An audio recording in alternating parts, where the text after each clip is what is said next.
Hello friends, myself Pankaj, nursing officer, now selected in Johns AIIMS Jodhpur. जो मैं अपने इस वीडियो के ज़रिए मैं आपको बताना चाहता हूँ कि एम्स जैसे इंस्टीट्यूट या एम्स जैसे एग्ज़ाम को क्रैश किस प्रकार करना है, किस प्रकार क्रैक किया जाता है। तो उससे पहले सबसे पहले मैं ये नर्सिंग का एग्ज़ाम है। नर्सिंग के एग्ज़ाम को क्रैक करने के लिए सबसे पहले अपने को मन में सबसे पहला काम होता है कि अपने को सिलेक्शन लेना है। सबसे पहले अपने को यही सोचना है कि मुझे सिलेक्शन लेना है और माइंड बनाना है कि मुझे पढ़ना है। और अभी अपन जिस तरह से देख रहे हैं एम्स दिल्ली का एग्ज़ाम आने वाला है। अभी अपने पास 45 डेज भी नहीं है पूरा। इस छोटे से टाइम में अपन किस तरह से स्टडी करना है, तो मैं अपने से छोटे से वीडियो के ज़रिए मैं आपको बताऊंगा कि किस प्रकार से स्टडी करना है। तो सबसे पहले अपने स्टडी करने से पहले सबको पहले अपने माइंड में कुछ चीज़ें हैं जो पता होना चाहिए कि अपने को पढ़ना क्या है। हर इंसान पढ़ने बैठने की कोशिश करता है, पढ़ने की सोचता है, लेकिन जब बुक हाथ में लेता है तो उसका पहला ही क्वेश्चन होता है कि मैं पढूं तो क्या पढूं, पढूं तो क्या पढूं, कहाँ से स्टार्ट करूं। जो भी सब्जेक्ट उठाता है कुछ समझ में नहीं आता, क्योंकि माइंड में एक गोल ही नहीं है कि मुझे पढ़ना क्या है। तो सबसे पहले बनाओ, माइंड में ये लाओ कि मुझे पढ़ना क्या है, टॉपिक कौन सा है। तो सबसे पहले ये सर्च करो कि इंपॉर्टेंट टॉपिक क्या होते हैं, क्योंकि अभी इस 45 डेज के अंदर अपने को स्मार्ट स्टडी करना है। और स्मार्ट स्टडी करने के लिए अपने को पहले उस टॉपिकों को माइंड में लाना बहुत ज़रूरी है। तो उन टॉपिक के बारे में बता रहा हूँ कि क्या क्या टॉपिक्स जो है इम्पोर्टेंट्स होते हैं। जैसे अगर अपन एमएसएन की बात करते हैं तो एमएसएन से रिलेटेड अगर क्वेश्चन पूछा जाता है तो ऐसा नहीं होता है कि बड़ी बड़ी डिजीज के बारे में ऐसे ही पूछ ले, क्योंकि अपन डॉक्टर नहीं हैं, हम एक नर्स हैं।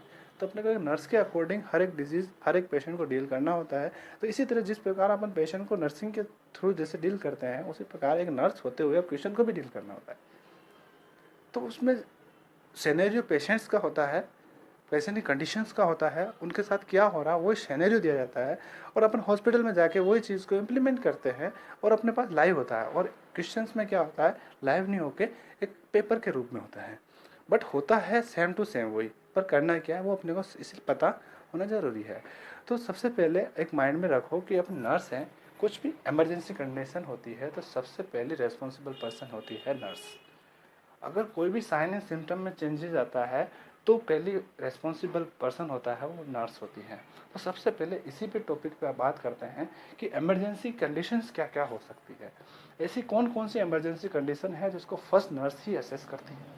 जैसे मैं कोई भी टॉपिक पढ़ रहा हूँ उसके बारे में पहले सोचो कि इसमें इसमें इमरजेंसी क्या है, इसमें नर्स का रोल क्या हो सकता है।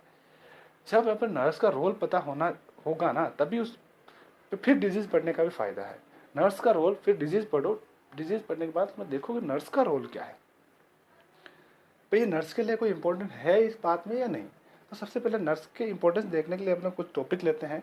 जैसे कोई पेशेंट्स है, पेशेंट जैसे कोई डायबिटिक पेशेंट है। डायबिटिक का पेशेंट ऐसा कुछ नहीं है कि भाई डायबिटीज़ है मतलब हर चीज़, पर डायबिटीज़ में जो इमरजेंसी कंडीशन है जो अपन इमरजेंसी के अंदर डील करते हैं, जैसे हाइपोग्लाइसीमिया है, हाइपरग्लाइसीमिया है। इसी प्रकार कार्डियो की बात करें तो हाइपरटेंशन है, हाइपोटेंशन है, एमआई है, टेकिकार्डिया है, वेंट्रिकुलर टेकिकार्डिया है, वेंट्रिकुलर फिब्रिलेशन है। इन चीज़ों को अपन इमरजेंसी डिपार्टमेंट वहाँ पे भी डील करते हैं। वार्ड में अगर पेशेंट है, अगर अपन आईसीयू में है, तो अपने को सबसे पहला रेस्पॉन्स उसको ईसीजी मॉनिटरिंग करना होता है। तो उस टाइम इन कंडीशन को पता होना जरूरी होता है। उनमें नर्स फर्स्ट पर्सन होती है, नर्स देन वो क्या करेगी, इन्फॉर्म करती है, डॉक्टर आता है।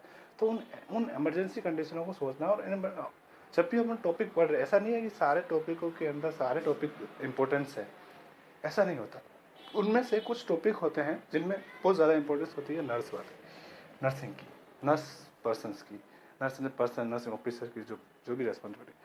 तो इस प्रकार से मैंने सबसे पहली बात यही बोला मैंने कि आप इमरजेंसी कंडीशंस हैं वो देखो, और इमरजेंसी कंडीशन के ऊपर आप थोड़ा उन क्वेश्चन को पढ़ते टाइम या उस टॉपिक को पढ़ते टाइम थोड़ा जोड़ दिए। दूसरी बात अपन बात करते हैं कुछ इमरजेंसी मेडिसिन की। अपन नर्सिंग के अंदर नर्सिंग ऑफिसर्स को कुछ मेडिसिन हैं जो अपन देने के without in emergency situation without prescription भी अपन दे सकते हैं, या डॉक्टर पर सिर्फ वर्बल ऑर्डर के थ्रू अपन उसको दे सकते हैं। बाद में अपन मेंशन कर सकते हैं कि इन इमरजेंसी सिचुएशन की वजह से अपन को ये देना पड़ा। तो उन इमरजेंसी ड्रग्स को सर्च करो और इमरजेंसी ड्रग्स के बारे में पता करो। सारे क्वेश्चन अगर आते हैं उसी वजह से, emergency drugs digoxin, Nora, adrenaline, epinephrine, norepinephrine,